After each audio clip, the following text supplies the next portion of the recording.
Hi, Luke here. You might know me as Luke the Fox, who is the co-presenter of Roger's Dissected web series.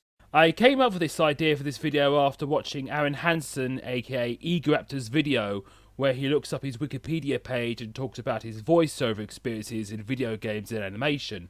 I haven't been in anything professional as of yet, like him, but I thought to myself, why don't I make a video where I talk about my voiceover experiences I had with people? I am mostly a voice actor, and I've been doing this gig for about 14 years? Wow, 14 years. Can't believe I've done that for so long. I think I wanted to do voice acting ever since I was a kid, where I had a cassette recorder and just did silly voiceovers, impressions and audiobook parodies. I think it all began back in the early 2000s, where I was in my mid-late teens and was a regular on Newgrounds.com under the name Legolas969.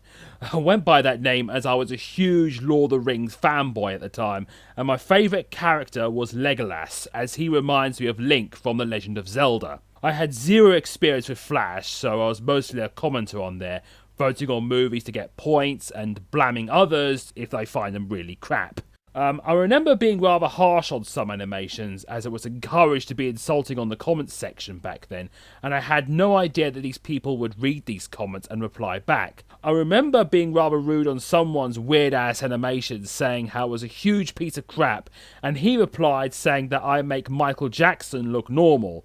But it has made me realise what I said and how to respect others on commenting online, so I hope you should follow the same example.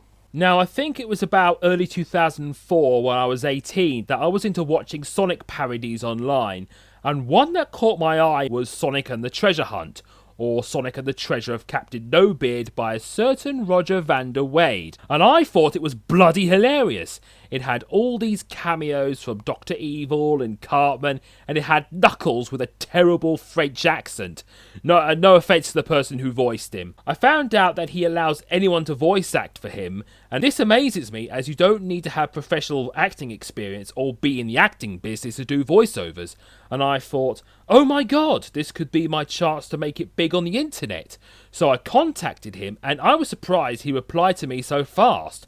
I asked if I could voice act for him, and originally he wanted me to voice Scrooge McDuck in an animation. I did have a microphone at the time, which was a small, cheap clip-on microphone, and I had Windows Sound Recorder, which I messed around a lot with back in the day. I never got that role, as I forgot about it and was busy with my coursework, as I was in my final year of my video production course. I think it wasn't until I saw Sonic Movie Madness Part 1 that I really wanted to be involved with his work. He wanted me to send him a demo tape to show what I could do. He had a website where people could submit their audio files for him to take a look at. So I did my own version of a scene from Lord of the Rings with Gandalf talking to Saruman, and he was impressed with my Christopher Lee impression, because I sound just like this. So he gave me a role in Part 2, where I voiced Chris Thorndike filling in for Saruman, but my real first voiceover role was a part in a web series that he has that is still going on strong today, which is IMP. I had no idea what this series is. I mean, does this involve imps from Doom? The roles he had for me was two characters named Jack and Kerrig, or Serig, for episode 18, and I watched the other episodes to get an idea what the series is like.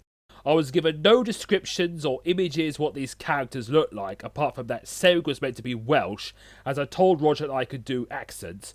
Also, due to an error in the script, I made Jack sound Welsh in the line, "What the hell, a room full of clocks?" That was a terrible Welsh accent there, as I thought that was Serig's line, so the line where he says, "My turn first," was the first time my voice was heard on the internet, and if you listen to it now, it sounds really terrible due to the quality of my microphone at the time. Also, if I knew that Serig was this big, dumb-looking gorilla troll person, I would have given him a different voice.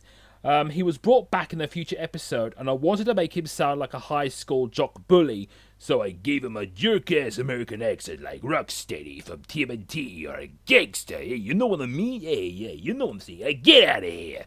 Going back to my role as Chris the Wizard from Sonic Movie Madness 2 onwards, this was one of Roger's biggest projects at the time, and this was my breakout role in online voice acting, especially where you hear my first line where I sound like Christopher Lee, where I go, "Soon the world will belong to me, Saruman." I absolutely loved that role. It was a blast doing those lines for him, and it made me love doing villain roles for his animations. Also, one of the last parts of that series, you would see the earliest version of Luke the Fox as a cameo where he fights a Mario OC. This was back when Sonic OCs were freaking huge at the time due to the rise of DeviantArt and Sonic games were becoming more multi-platform, reaching a wider audience. It's amazing how far that character has come from a guy that looks like Tails in his 30s to the charming British fox you know now. Also back then, instead of a script, I had to watch a soundless version on his DeviantArt page and I had to write down my lines myself. This gives me the impression of what happens in that scene and how to say the lines. Another role that Roger gave me at the time was an English teacher for a Legend of Zelda parody where Link goes to school to learn how to speak. There was a part where Link kills him and I did this overdramatic death sound, but it was cut out because it was too long. Also, I remember trying out for the gym teacher, and I was under the impression he looked like a muscular, harder drill sergeant, and I gave him a badass voice. I remember giving him a voice like, "Yeah, now let's get started! Push it to the limit, go on, give me 20, yeah! And you forgot your stick, damn it!" But the lines were never used. But as I saw what the gym teacher actually looked like, that voice wouldn't have suited him anyway. Roger did use me quite a lot for his animations back then, so I could tell he really loved my voice, and it was the beginning of my friendship together with him. So from here on out, I'll talk about the roles and projects that I really enjoyed being involved in and made an impact on my life as a voice actor. So it won't be every single project I voiced in, otherwise this would take forever. Another early example of seeing Luke the Fox pre-dissected would be IMP the Fan Part 3, where I was one of Roger's allies when the IMP mansion was attacked by rabid fans. This was based on my OC I had on DeviantArt, where he was a sword-wielding warrior using the sacred blade White Flame to cut down his foes. There was an awkward bit where, due to my love of Lord of the Rings back then, I tried to talk Elvish, which was just a load of gibberish. I suppose it was a bit funny at the time, but yeah, this was my own personal version of Luke the Fox, due to my love of warriors like Link and Aragorn, and I'm thinking of bringing him back as I have not drawn him in a very long time. Then in about 2006, Roger collaborated with Alexandra, who is a great person and artist, to create Evil Doc. And one of the first projects they did was a Mario parody involving Bowser called Bowser's Evil Plan. I think this was one of the biggest projects I was involved in, as this was one of the first projects where I voice a main character and have most of the screen time and dialogue. I can tell I had a lot of fun with that role, and I made Bowser sound really angry and insane, like, "Shut up, Pete! Rawr!" But looking back on it now, I wish I didn't scream so much in certain parts, due to my amateur skills, and I was an energetic 20-year-old at the time. There was a part I had a hard time watching where Bowser made his airships blow up each other and he just screamed his head off. But it was pretty popular at the time and it kinda elevated me to stardom. I also voiced Wart in that, and I don't think I can replicate that voice anymore. Yeah, let's try it. "I'm a one more evil than neither man." No, I can't. I think I did a number of my voice box at the time doing those voices. But one of the roles I think I voiced the most would have to be the Gun Commander, who debuted in the Evil Doc parody of the Shadow the Hedgehog game, otherwise known as the Doomed Shadow Show. But yeah, that was an amazing role to do, as I got the voice to do an authoritative drill sergeant, and I was very over the top in that one, which made his character so great. Well, when, "Okay, Private Coathanger, you kill that black hedgehog, understand? Damn you, Private Coathanger! Show me your war face, soldier!" But I don't think I have that same kind of energy anymore, but I have developed that voice over the years, inspired by Sergeant Hartman from Full Metal Jacket and J.K. Simmons as J. Jonah Jameson from the Spider-Man movies. "Parker, get me pictures of Spider-Man!" He also appears in the Sonic and Brief series by Frogman, which I'll get to in a moment, and recently in Sonic Adventure in Minutes, which is done like a Rashomon story or The Usual Suspects. It did make me like doing roles where I get to do generals and people with authority and just bark orders at people. Another role I liked doing was of Xemnas in Roger's Kingdom Hearts parodies. Being as I never played the games, I knew he was a villain, and I think originally I wanted to make him sound like James Earl Jones, but I think I just gave him a deep hammy voice, like, Ah, Sora! The light and the dark! Do you understand, Sora? Look, there's Mickey Mouse! I never really bothered looking up to see what he really sounded like. I also voiced Ansem the Wise and Diz, being as they were voiced by Christopher Lee. I am kind of looking forward to see if Roger will do a Kingdom Hearts 3 parody, being as Xemnas is in that one, and I might rework the voice so he wouldn't sound so hammy or have him sound similar to how he sounded in the game, because I've noticed that he kind of sounds way too similar to my Ansem voice, but I think that's a bit ironic because they're kind of the same person, because yeah, it's a bit confusing really. Like, I mean, do you remember when Disney games used to be so simple? Like from Disney Interactive? It didn't have all this philosophical stuff? Now, will there be a Kingdom Hearts 3 parody? Well, we'll have to wait till the game comes out, Roger to play it and create the parody. So, I guess it might come out in about, I don't know, 2, maybe 3 years? In around 2006, there was a competition to create a villain for IMP, and I came up with the idea of the Doughmeister, who was an evil French baker with pastry-themed weapons and gingerbread mignons. Oh. It came about due to a running joke of Roger loving pie, so I created him with a design based on Wario and an evil baker from a Simpsons episode that tried to poison Homer, I think. It was the one where he was a food critic. My character won, and the prize was that I get to voice the character who first appeared in IMP 27. I think my favourite project involving the Doughmeister would be the IMP 10th anniversary special, where I had to do a sob story involving the Doughmeister's origin, and I nearly died laughing that he was sleeping on the streets in a giant donut. As I mentioned earlier, another client that I voice act for is Frogman, who is a great friend and is an amazing artist and animator. I think one of the earliest projects I voice acted for him would be the police chief, who might be a young gun commander going by the eyes, in Sonic Adventure in Brief for Summer of Sonic in 2009. For those who don't know, Summer of Sonic was a yearly Sonic the Hedgehog fan convention usually held in London, where you can meet other Sonic fans and play Sonic games before they come out. I didn't go to the one in 2009, but I did go to the one in 2010 onwards till the recent one in 2016. I was in Sonic Adventure 2 in Brief as the gun commander, and due to a problem they couldn't show it at the convention, I think. And I reprised the role for Shadow the Hedgehog and Sonic 06 in Brief at Summer of Sonic in 2012, which was held in Brighton. He also used a couple of my mates like Roger, Hedgehog and Steph, who is a really good friend of mine and another brilliant voice actor. She makes a great Tails. Then in 2016, I was a narrator for Sonic the Hedgehog in Brief, which was a Thomas the Tank Engine parody. I couldn't impersonate Ringo Starr as I couldn't do a Liverpudlian accent. Well, I could, but I would end up sounding like Wacko from Animaniacs. That was a terrible Wacko impersonation. So I tried to sound like Michael Angelis instead, who was mostly the Thomas narrator after Ringo. I got worried when they first showed it on the con floor as there was no sound, and I don't know if it's due to file or audio problems backstage, but they showed it again later on, and I was so proud and amazed having everyone hear my voice for that animation on a big screen. It's like my dream finally came true in a way. Another series by Frob I voiced for was Castlevania in Brief, which was great as I am a huge fan of Castlevania. In every single one I voiced Death and Count Dracula. Death's voice was inspired by Christopher Lee from the Discworld animated series and the live action version of The Colour of Magic. And in mostly Rondo of Blood and Castlevania 3 in Brief, I made Dracula sound like a sinister version of Bela Lugosi. Ha ha ha. I found that people think I made him sound Italian or French, so when it was time for Symphony of the Night in Brief, I ditched the accent in favour of the British accent he had in the game. But my most favourite of these would be Castlevania 1 and 2 in brief, where I voiced Simon Belmont himself. This is where I had most of the dialogue, making this one of my favourite projects to voice act for.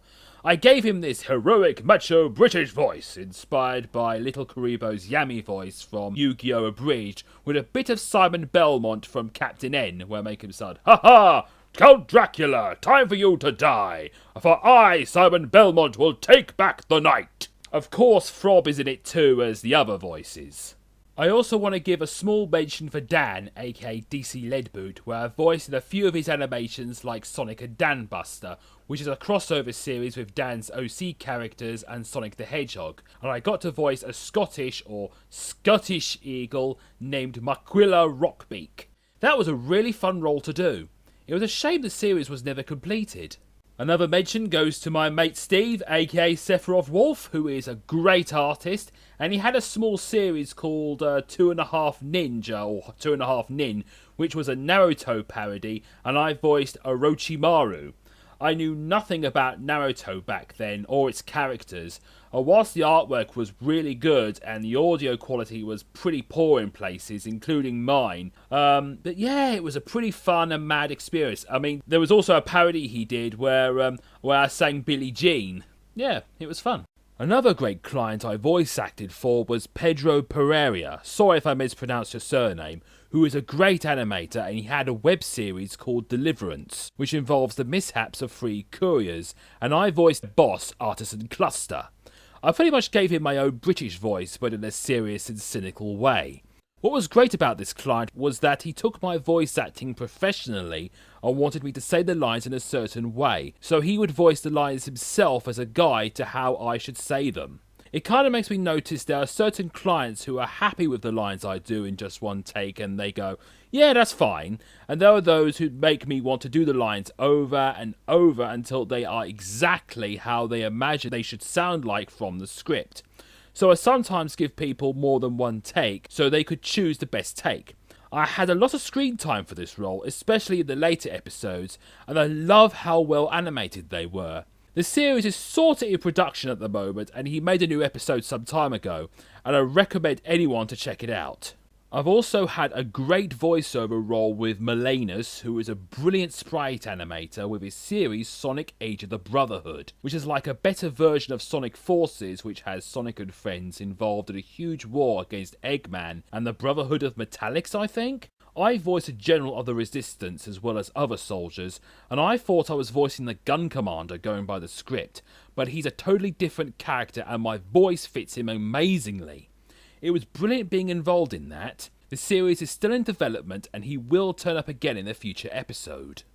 A few years back, my friend John Markle had me voice for his senior year project from his animation course called Arin, which is set in this dystopian world where this badass female freedom fighter rescue her friend and kick the asses of soldiers that work for an evil organization. That sort of thing. I voiced a few of the guards and I was very impressed with the part where I said, "Come quietly now and we may spare your lives," as I sounded like a sinister British version of Darth Vader. It's always great when I voice act for people's animation course projects. In 2012, I found out on a voice acting forum that someone wanted to do a fan dub of the final battle of Full Metal Alchemist Brotherhood, and I had to audition. I remember trying out for Hohenheim and Major Armstrong, but in the end I was awarded one of the best roles, which was Father Reborn. The client was one of the most professional I ever met, and he made me get better sound recording equipment, which is how I ended up with the microphone I still use today, which is a Behringer C1U condenser mic, and he made me do the lines over and over and over, which was a bit frustrating, but it felt like how a professional voice actor would have to go through, having to do the lines over and over, and I remember screaming quite a lot. Sadly, the whole project was put on indefinite hiatus for about 6 years now, which kind of pisses me off, as all that voice acting I did was for nothing. It felt like I wasted my time and I should be angry with my client, but he did make me get better and more professional voice recording equipment, so I have forgiven him in a way, and I decided to show you a few lines from that role, which I don't think has been heard from anyone until now. "What a futile battle. You poor helpless humans can't hope to lay so much as a finger on me. Wonderful, you're just in time, Greed. What a dutiful son you are. As it happens, I could use another Philosopher's Stone. I'll be taking yours. A stone! A stone! A Philosopher's Stone!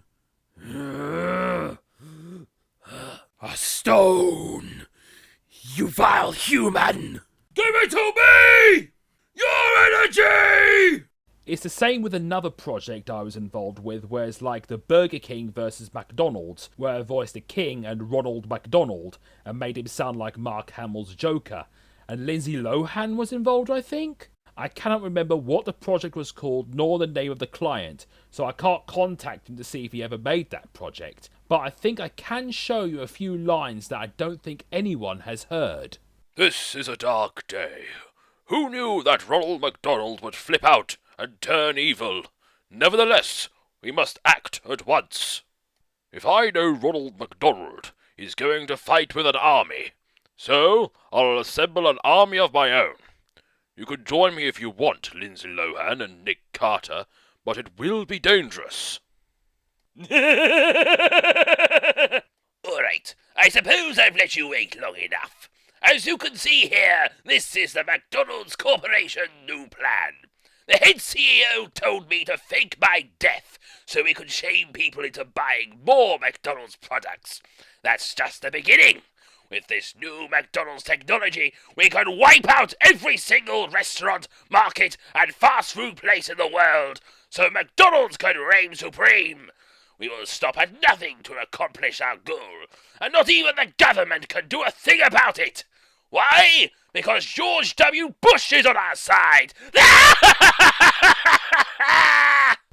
Around 2012 or 2013, I joined a website called peopleperhour.com, where you advertise yourself doing something in an hour, and I advertised myself saying that I could give you voiceover work done in an hour. This was a bit awkward for me, as due to time zones, I usually respond to the client late and try to get the voiceover work done, which is usually for presentations.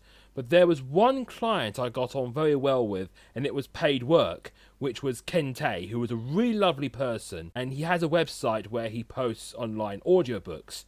I was made to narrate a story called Birdie the Big Blue Whale, and it was a really fun experience, as I like to read and narrate stories, especially children's books. He also had me do a few other stories as well, involving a character called Ficto, like one where he travels to other countries or encounters a witch. I'm not sure if those were ever completed or not. So yeah, that was one of the most fun and professional clients I ever had the pleasure of meeting.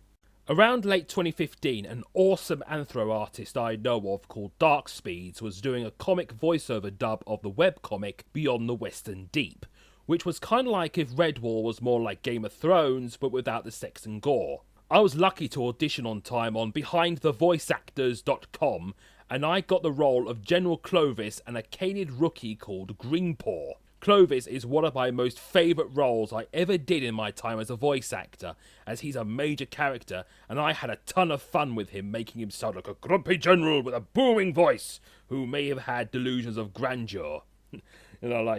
Stop what you're doing, Greenpaw! You must fight for your king! But what I really loved about this role was that, spoilers, I get stabbed, and I had to do this over-the-top dramatic death noise going, "Oh, why? You traitor!" Ugh. Something I rarely get to do in anything I voiced in, and I was inspired by a Lord of the Rings scene where Saruman was stabbed by Grima Wormtongue. And I remember Christopher Lee saying that when he was preparing for that part, he knows exactly how a person feels and sounds like when being stabbed. So yeah, I hope for more roles where I get murdered.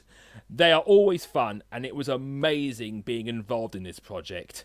One of the more recent projects I was in that was incredibly well animated was a Crash Bandicoot parody called Cortex's Airship, made by Anioko? Is that how it's pronounced? I was given the role of Dingo Dial, which was a small role, where I did an Australian accent, which is easy to do when you're British. G'day, Cobba. And when I saw the results, it was amazing. Even my friend Steph, who voiced Coco, was great, as well as the other voice actors. Also, I completely forgot I voiced for that project until it was uploaded. And that brings me to the role I still voice act to this day for nearly 6 years now, which is the Luke the Fox you know from Roger's Dissected videos and Melting Man 234's spin-off series Give Me Chaos Theories, based on that song from Sonic Live in Sydney. It's amazing how I started off doing voice lines for this great animator I've known for so long and ended up working alongside him on a long-running web series. It started out as a small series known as Sonic Dissected, and although I'm not that big of a fan of Sonic the Hedgehog, I did want to be involved with the series, and I don't mind Sonic as much as I did during the awkward Jason Griffith era. I sometimes get fans who take my persona on the show a bit too seriously, when in reality it's all just a voice acting gig where I get a script from Roger helping me on what to say with some thoughts of my own thrown in. Some fans just drag me into these in-depth discussions about Sonic where in real life, what I mostly know about Sonic is that he's a blue hedgehog who collects rings and beats up a fat person. But I really enjoy this role as it gives me regular voiceover work to do and it helps put me out there so I can be noticed by voiceover clients. So thanks for that, Roger! There are some projects I'm voice acting for that currently are still being worked on as of the posting of this video. One being a James Bond project that I'm not sure if it's being animated or a comic dub, and I play the role of Q, who was played by the late great Desmond Ilwin. The client has assured me he's still working on it. It got delayed due to personal things, so a tip for voice actors is that you need to keep in touch with your client every so often, or watch out for updates to see if it's still being worked on. Another project I'm involved in is Dinosaur Planet the Animated Series by Max of Cinerasic. I'm interested in this project as this is based on the original N64 concept of Dinosaur Planet, and you get to see what the game could have been before it got retooled as StarFox Adventures for the GameCube. I voice a character in the second episode called Gorunda Tay, who was in StarFox Adventures as a Snowhorn. I might have jumped the gun a bit, giving them the lines a bit early, but it was so that they have my lines already and it's out of the way. At the moment, it's still in development and it's a very ambitious project, so feel free to support the show in any way, and I think they are looking out for animators and other roles. As of the posting of this video, there's been some current projects out that I'm in, starting with my mate Bol King Cole's fan dub of the opening cutscene from the video game Xenoblade Chronicles.